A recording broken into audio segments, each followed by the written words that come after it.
February 2nd, 1943. Joseph Stalin stood in his Kremlin office, holding a decoded message that had arrived minutes earlier from the Stalingrad front. The German Sixth Army had surrendered.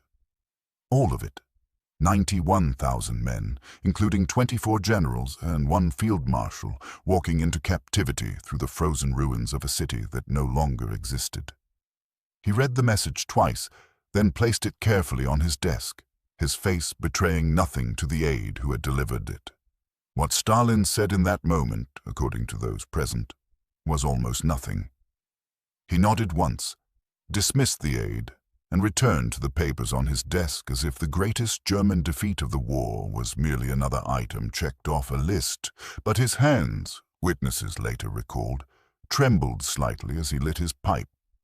For a man who had spent 18 months convinced that everything he had built might collapse into ashes, silence was perhaps the only adequate response to salvation.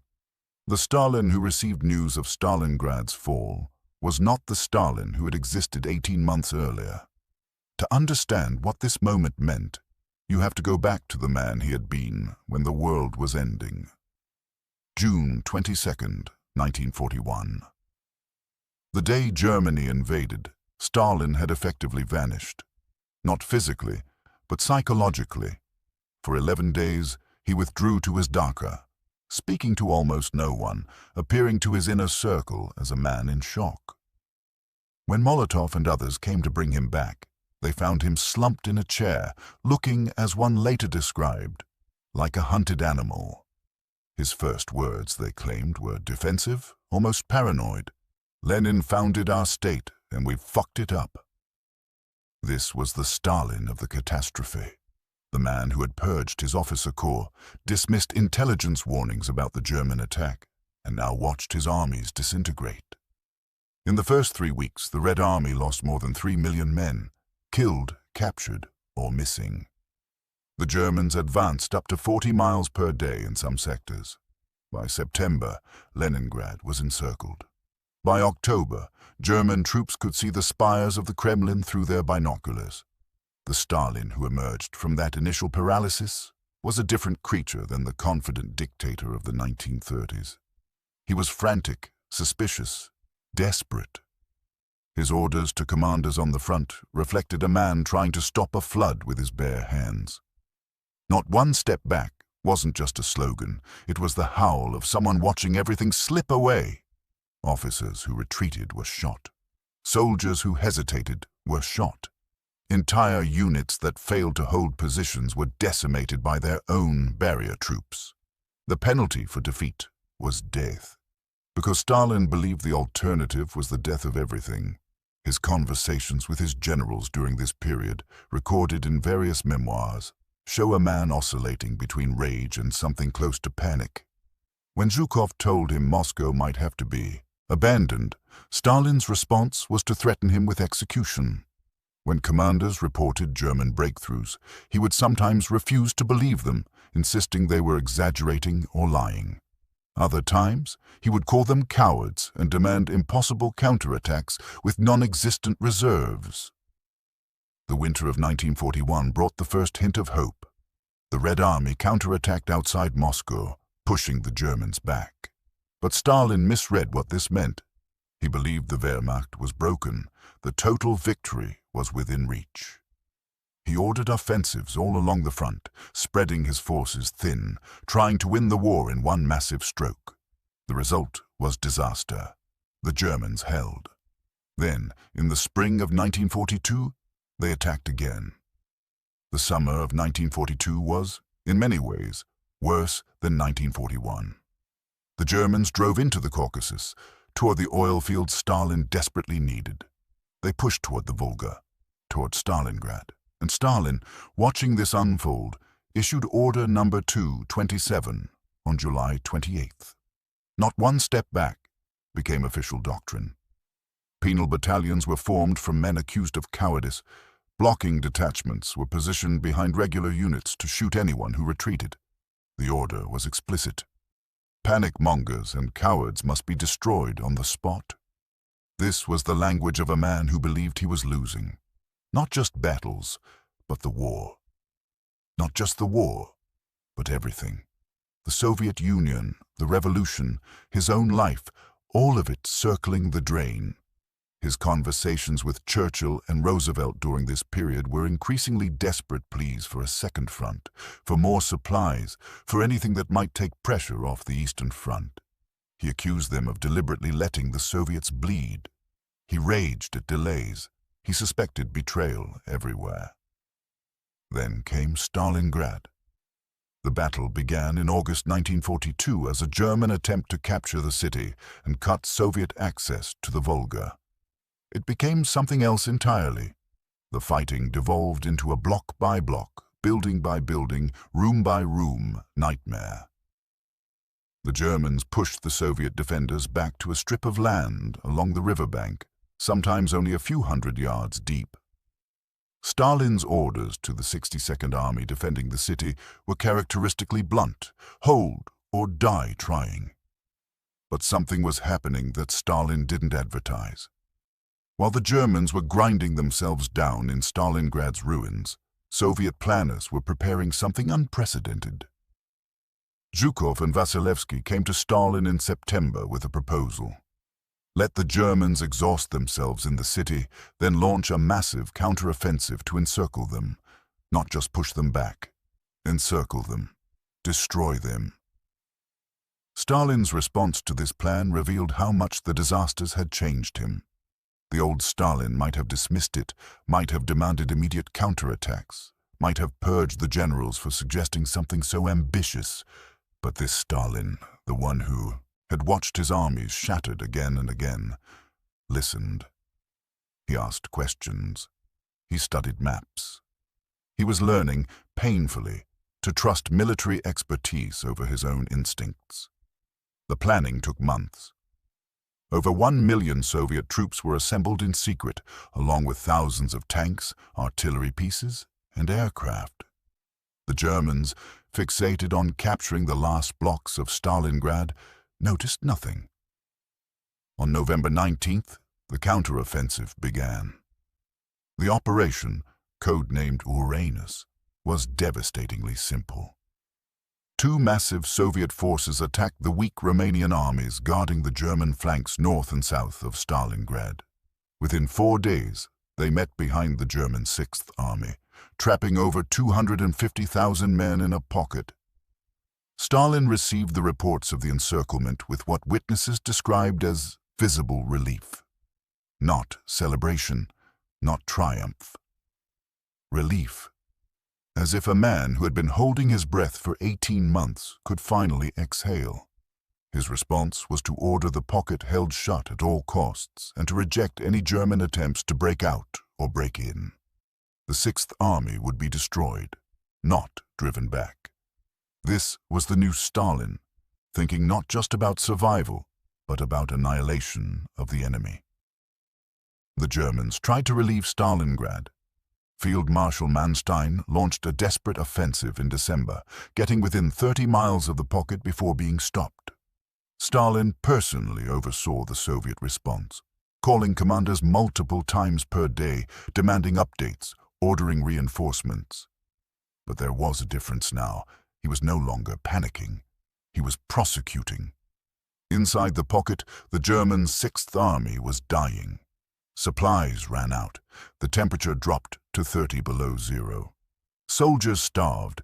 The Luftwaffe's airlift failed to deliver even a fraction of what was needed. By January, the situation was hopeless. Hitler promoted Paulus to Field Marshal, a gesture that was really an order. No German Field Marshal had ever surrendered. Paulus was expected to fight to the death or kill himself. He did neither. On January 31st, 1943, he surrendered. The next day, the last German resistance in Stalingrad collapsed. Stalin's public response came on February 23rd, Red Army Day. His speech, delivered to a packed hall in Moscow, was carefully calibrated. He called Stalingrad the beginning of the fundamental turn in the war. Not the end, not victory, the beginning of the turn. He praised the Red Army, the workers, the partisans. But he also warned against dizziness from success, a phrase he had used before to caution against overconfidence. What's remarkable about this speech is what it reveals about Stalin's transformation. He was confident enough now to claim a turning point, but cautious enough to hedge it. He had learned through catastrophic losses that overconfidence killed. The Stalin of 1942 who had ordered impossible offensives after the Moscow counterattack was gone. This Stalin understood that winning battles and winning the war were different things. But privately, according to those close to him, Stalin's mood had fundamentally shifted. He began sleeping better. His rages became less frequent. He started joking occasionally, something he had rarely done during the desperate period. He began planning not just how to survive, but how to win and what would come after winning. His behavior toward his generals changed. Zhukov, who had been threatened with execution in 1941, was now consulted regularly and given significant autonomy. Rokossovsky, who had been tortured in the purges and only released when the war started, was promoted to command a front. Stalin was learning to delegate, to trust military expertise, to recognize that his instincts were not infallible. The spring of 1943 brought another test. The Germans prepared a massive offensive at Kursk, trying to regain the initiative. The old Stalin might have ordered a preemptive attack or refused to believe intelligence about German intentions. This Stalin listened to his generals, who recommended a defensive strategy.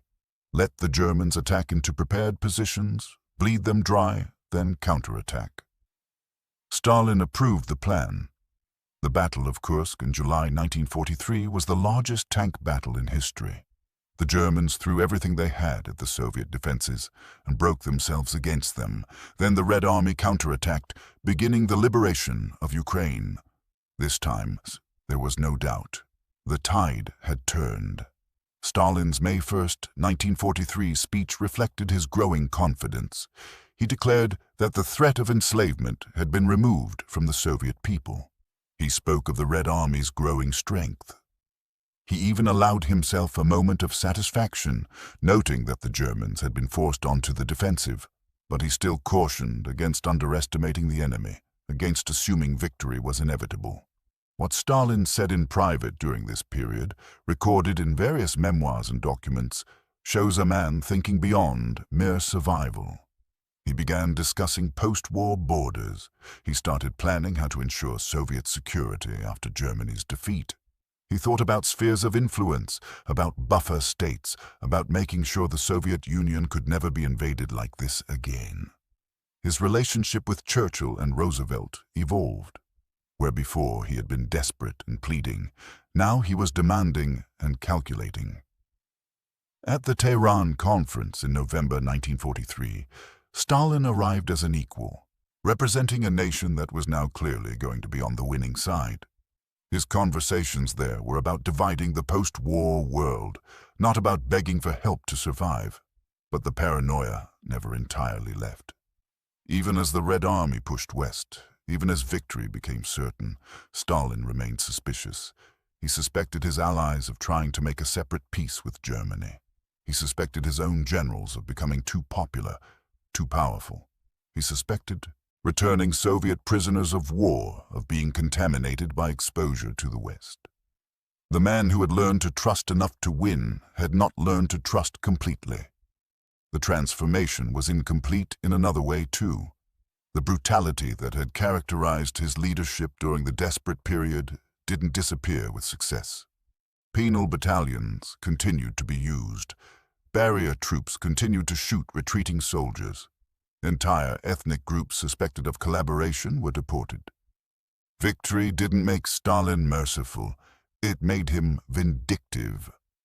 By 1944, as the Red Army crossed into Poland and then into Germany itself, Stalin's confidence was unshakable. He spoke of the inevitable triumph of the Soviet system. He planned the occupation of Eastern Europe. He prepared for the Cold War even before the Hot War ended.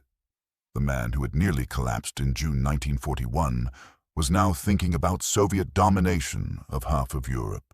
What Stalin said when the war finally turned in his favor was, in the end, less important than what he did. He learned, he adapted. He went from a dictator whose instincts nearly destroyed his country to one who could step back enough to let competent people win the war. He went from defensive panic to offensive calculation. He went from fearing annihilation to planning conquest. But the cost of that transformation was measured in millions of lives. The Stalin who emerged victorious from the war was more effective than the Stalin who had entered it, but he was no less ruthless. He had learned to win, but he had learned nothing about mercy. The final irony is that Stalin's moment of greatest vulnerability, when his regime nearly collapsed, forced him to become the leader the Soviet Union needed to survive. The purges, the paranoia, the rigid control that had nearly doomed the USSR in 1941 had to be partially relaxed for victory to be possible. Stalin had to stop being fully himself to save what he had built. On May 9, 1945, when Germany surrendered, Stalin gave a radio address to the Soviet people. His words were brief, almost understated. He announced victory. He praised the Soviet people's sacrifice. He declared the great patriotic war won. There was no wild celebration in his voice, no emotional release. Just the flat statement of fact from a man who had gone through hell and come out the other side. What Stalin really said when the war turned was this: he could win, not just survive, but win. And winning meant he could continue being Stalin, but with an empire stretching from Berlin to the Pacific. The war had transformed him from a dictator on the verge of losing everything into a dictator who had gained half of Europe. The price of that transformation was written in the snow outside Stalingrad, in the ruins of 1,000 destroyed villages, in the mass graves that stretched from Moscow to Berlin. Stalin learned to win the war. He never learned to value the lives he spent winning it.